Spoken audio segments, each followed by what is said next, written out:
Здравствуйте всем. У нас вот тут снежок идет, жду в машине, пока оттает чуть-чуть стекла, чтобы начать ехать. Вот, видите, заморожено все. Хотел поставить быстрый ролик. Тут прошел один комментарий под роликом о Америке. Насчет того, что я делаю чей-то заказ и так далее, что какой у меня был ход правильный, что начал с конвоя, а потом перешел на Америку, которая, может, не ангел, но все-таки не такая уж плохая.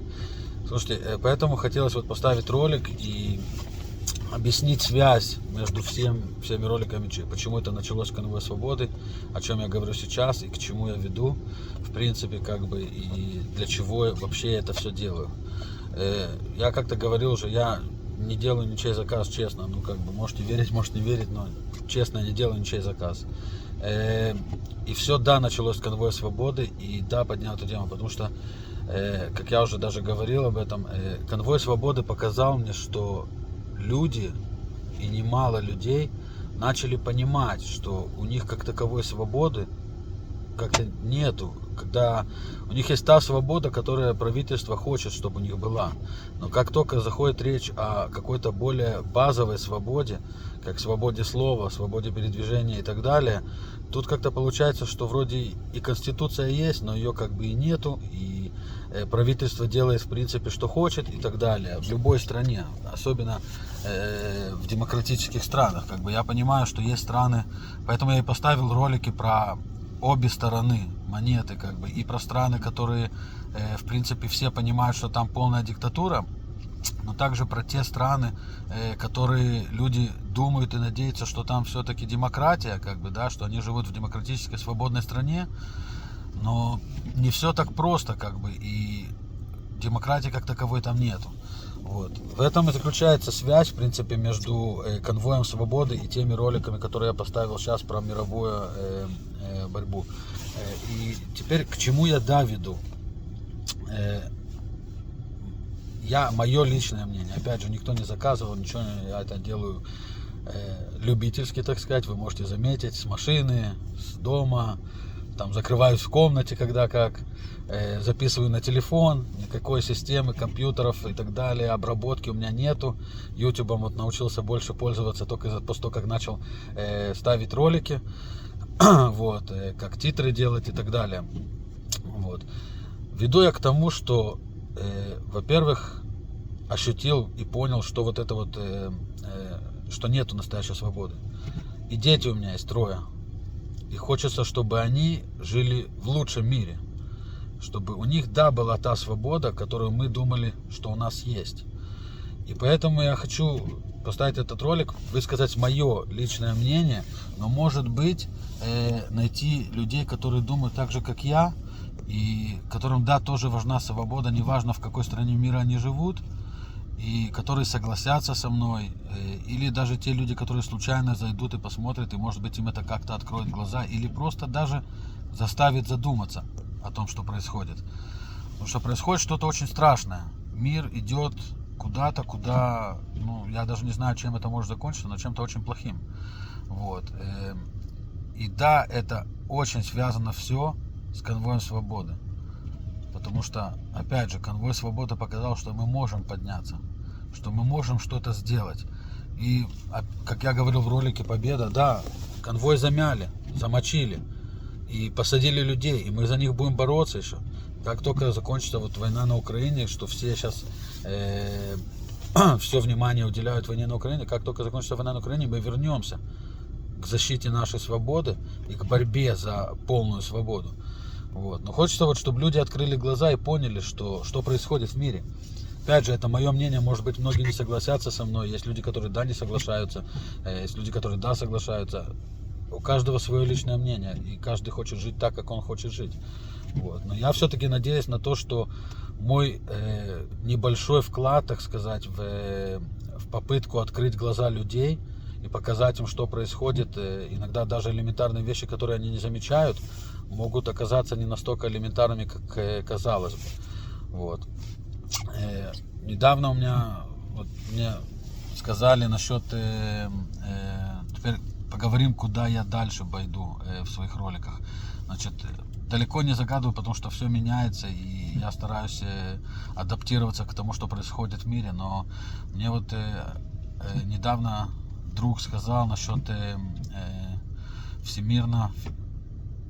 международно-финансовый форум. Вот есть такая организация WEF, оказывается, World Economic Forum, международный экономический форум. И сказал, что вот есть такая конспирация про это, и вот есть люди, которые так думают насчет этого, и вот так считают. Я, если честно, опять же, я до этого говорил, что я не сильно влажу в конспирации, не сильно в это вхожу, как бы, и пытаюсь смотреть трезво на вещи, как бы, что как происходит. Но вот меня заинтересовала эта идея, решил проверить. Вот сейчас занимаюсь исследованием более подробно вот этой организации. Обязательно выставлю ролик. Не знаю, насколько там все будет глубоко. Может быть, придется несколько роликов поговорить об этом, пока вместе вот начал читать про них. Единственное, что там вот мне интересно стало, это в самом начале, я расскажу об этом более подробно. Они там говорят, что управлять миром должны люди, которые это делают профессионально, что это их профессия. И из того, что я начал читать, я думаю, что я не соглашусь, ну, наверняка, с большинством того, что они говорят. Но мне это вот дало, напомнило то, о чем я всегда думал, как бы, вот в плане вот в демократических странах, опять же, да, вот выборы происходят, потом выбирают партию, она строит правительство, назначает министров. Я всегда не мог понять, почему, например, иногда министр финансов, например, становится человек по политическим причинам, а не по профессиональным причинам. Вот, казалось бы, согласитесь со мной, что чтобы быть министром финансов, ну, надо понимать в этом. Да, вы можете сказать, что вот, он только министр, в принципе, у него там есть советники и так далее, то есть 30-е, он просто ставит печать на то, что ему говорят. Ну, как бы, ребята, это демократическая страна, поэтому, получается, мы за этого министра, ну, большинство за этого министра проголосовало за его партию. Поэтому мы хотели бы видеть его на посту. Он же, когда идут выборы, он обещает много вещей. Вот партия обещает много вещей. Есть платформа, они обещают, что они сделают то, третье, десятое. А потом, получается, когда он становится министром, он говорит и делает то, что ему говорят советники, которые были в большинстве своем еще и при предыдущем правительстве. Так что же мы поменяли, что мы выбрали? Как вы понимаете, я всегда считал, что вот министр финансов должен быть не просто человек, который 3 года отучился или 4 в университете и потом пошел в политику, а должен человек, который доказал себя в этой сфере, который был хорошим экономистом или хорошим финансистом, с опытом, с пониманием, полным пониманием того, что происходит в экономике и так далее. Да, у него есть советники, у него есть те люди, которые под ним работают, то все, делают доклады, но он же должен как-то это понимать, и должен понимать, когда ему лапшу на уши вешают, например. Вот. И если он не знает толком ничего, кроме как даже в лучшем случае теории 4 лет университета, то как он точно может разобраться, что там ему подсовывают на подпись? И опять же, мы же голосовали не за тех, кто там работает в этом офисе, за советников и так далее. Мы голосовали за него и за его партию. Так где же получается демократия тут? Получается, что неважно, кого ты выбираешь, основную часть работы будут делать те, кто там работают. А кто будет министр, это просто лицо, как бы. Также, например, в сфере обороны. Ну, министр обороны, на мой взгляд, вот в Израиле, например, проще. В Израиле почти что все политики, они все служили. Вот. И раньше тоже в Израиле старались поставить политиков на министра обороны, например, который был, ну, или начальником генштаба, или командиром ВВС, командующий ВВС, или так далее. Человек, который прошел от солдата до очень высокого звания офицера, который понимает армию изнутри, который понимает все, что происходит в армии, на что они способны, что им надо, что для них лучше. И вот он становится министром обороны. А когда ставят министром обороны кого-то, который там, ну, может быть, иногда фильмы про войну смотрел, то это как бы тоже глупо. Да, у него есть генералы под ним, и генштабы, и начальники, и то все, и они ему... Ну а как он может понять, что ему советуют? Вообще правильно это или нет? Может, там какой-то генерал в штабе ошибается. Вот он ему сказал, а тот даже никакого своего мнения по этому поводу иметь не может. Вот, просто подписал указ и все. Вот. Например, у нас есть министр по делам семей. Понятия не имею, чем он занимается, но даже вот такое вот простое министерство, как бы, ну, хочется, чтобы человек, который занимал этот пост, был, ну, хотя бы доктор наук по психологии или социологии, даже вот как-то там. Министр здравоохранения, хотелось бы, чтобы этот человек когда-то в жизни был врачом, причем хорошим врачом, чтобы он управлял хотя бы больницей, если он собирается управлять всем Министерством здравоохранения. Ну и вот в таком же духе, как бы, я считаю, что так это должно быть. Еще одна причина для этого, это то, что если, например, человек был хороший финансист, удачный финансист, экономист, действительно сделал хороший, там, поднял фирму какую-то или зарабатывал много денег и так далее, этот человек, если пойдет в политику, после всего этого, он пойдет в политику, в принципе, не ради того, чтобы воровать деньги, потому что у него уже их дофига. И не столько ради власти, потому что, опять же, если он владел серьезной компанией, имел влияние, у него это все было уже, как бы, может, не в такой большой степени, не в такой большой мере, но у него это было. Вот. А на сегодняшний день даже в Израиле, вот в Канаде, людей назначают чисто по политическим идеям, как бы вот кто принес больше избирателей, тому дают министерство, например, и такого плана, например, и так далее. Вот как-то так вот они смотрят на это, и так они судят. И это еще только подчеркивает, что, в принципе, вы можете голосовать за одну платформу, за определенного человека, например, а делать он будет все равно то, что ему говорят советники, специалисты, которые там сидят. Причем советники, специалисты тоже не всегда там находятся после того, как прошли какой-то серьезный опыт и какую-то серьезную школу и доказали, что они действительно чего-то стоят. Вот. Но вот это вот все, как бы, это идет к тому, что я, как бы, пытаюсь показать людям, что то ощущение свободы, та иллюзия демократии, которая у нас есть на сегодняшний день, она уже далеко не то, что мы хотели бы этим видеть, не то, что мы хотели бы иметь, и не то, что мы хотели бы видеть.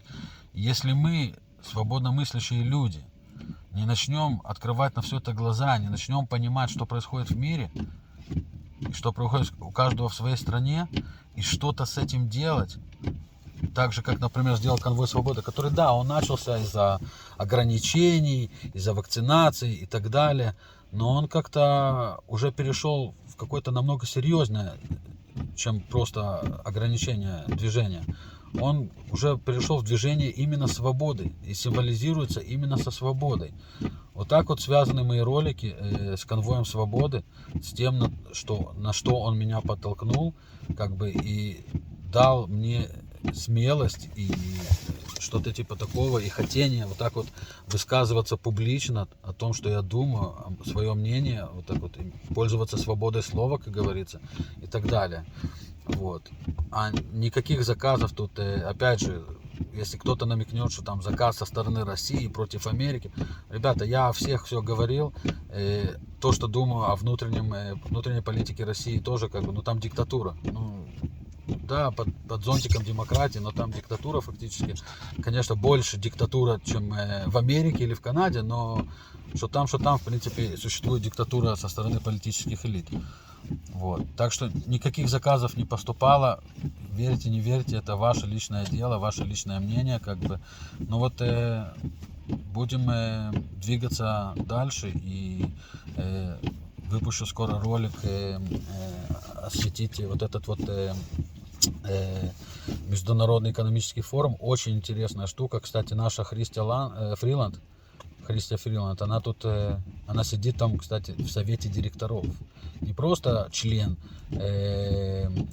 этого форума, как Труда, например. Вот Труда, он просто член этого форума.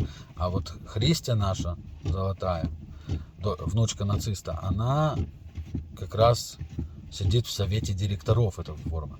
Ну вот, выпущу ролик, начну как бы с базы, кто создал, как создавалось, какие идеи и так далее, а потом попробую разобраться все-таки поглубже, что же на самом деле они делают, что они хотят. Вы тоже можете прочитать про них, я уверен, есть достаточно в интернете, если вам интересно про эту организацию, понять, что именно они пропагандируют и за что они агитируют. Судя по тому, что я уже видел, Если вы хотите свободы, если вам нравится свобода и настоящая демократия, я думаю, вам это не понравится. То, что они пытаются сделать, и то, за что они агитируют. Как бы вы поймете там, что просто все, чего вы когда-либо хотели в плане свободы, под ними этого не будет. А насколько глубоко и насколько насколько внедрились они в политику всего мира и так далее, вот мы об этом поговорим в следующих роликах. И опять же, дело будет не в конспирации. Я вот до 2 дней назад даже не думал про них, и мне вот подали идею, просто сказали: проверь, посмотри, что ты думаешь по этому поводу. И вот я начал проверять, и там, конечно, очень интересно, все очень сложно, но смотрите, буду ставить, пишите комментарии, даже если они негативные, вот мне пишут, я отвечаю на комментариями. Там сказали про заказ, я написал, что в принципе как бы не вижу, кто заказчик, но если мне кто-то скажет, кто заказчик, я к этому тоже отнесусь. И опять же, я ни одни комментарии не удаляю, там YouTube, может быть, кого-то делает цензуру, там, если там плохие выражения или что-то, я этого не делаю, стараюсь отвечать на любые комментарии, позитивные или негативные. И опять же, это моя личная точка зрения, и никого я в это не впутываю и не пытаюсь впутать. Спасибо большое.